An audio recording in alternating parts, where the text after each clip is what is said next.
Our precious gift coverage of the March for Life continues here on EWTN News Nightly for January 22nd, 2015.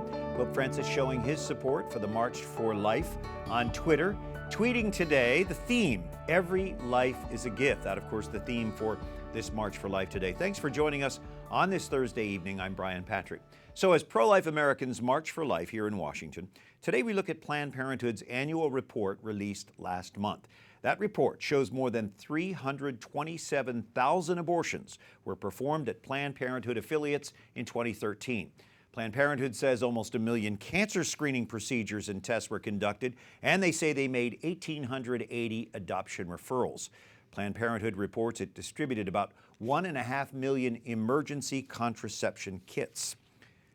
We're joined by Dr. Anthony Levatino, a former abortionist, and Abby Johnson, a former Planned Parenthood director, both now outspoken pro-life advocates, very involved in the March for Life this year and in previous years. I want to ask both of you, starting with you, Abby, what led you to be part of the abortion industry? You know, I think it was just vulnerability. I think it was a lack of knowledge, probably some naivety, just not knowing what Planned Parenthood was really about, believing the talking points, believing the rhetoric, and then, you know, also an abortion that I had in my past, trying to justify my own sin by working in the abortion industry and convincing other women to join me in that same sinking ship. Tony, you were actually performing these abortions. Yes. What brought you to that place? When I graduated from medical school in 1976, if you asked me how I felt about this entire issue, I would have told you without hesitation I was pro-choice. You know, a lot of people identify themselves as pro-choice or pro-life, but to how many people does that really matter in terms of their lives or how they even vote? It mattered to you. It mattered to me a lot, because when you're a gynecologist and you say that, then it's up to you to actually do the procedure. So I learned to do first and second trimester abortions in my residency. How did that reversal happen for you? During the time in my residency, I met my wife, we married, and we wanted to have a family of our own. We found out that that was very difficult. We couldn't have a child of our own, or at least apparently so, and we were having a difficult time trying to adopt a child. That's when I had my first doubts about doing abortions, because here I'm trying to adopt a child, and here I am throwing them away at the same time.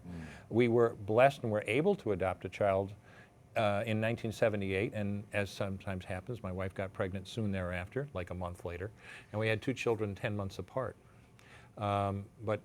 When my daughter was 2 months short of her 6th birthday in 1984, she was killed in an auto accident.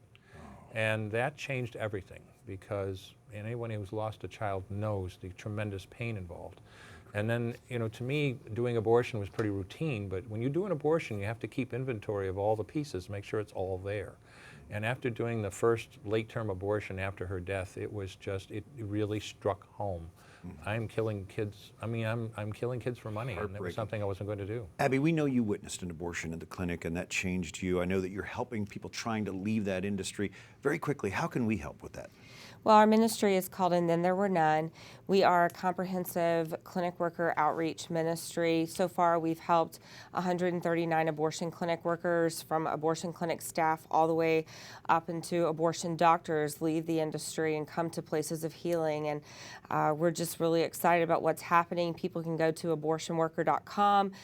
We have printable brochures. I mean, just anywhere you can promote us, we would really appreciate it. Then there were none. Thank you both. Abby Johnson, Dr. Anthony Levatino, thank you for being with us and for being pro-life. Thank you.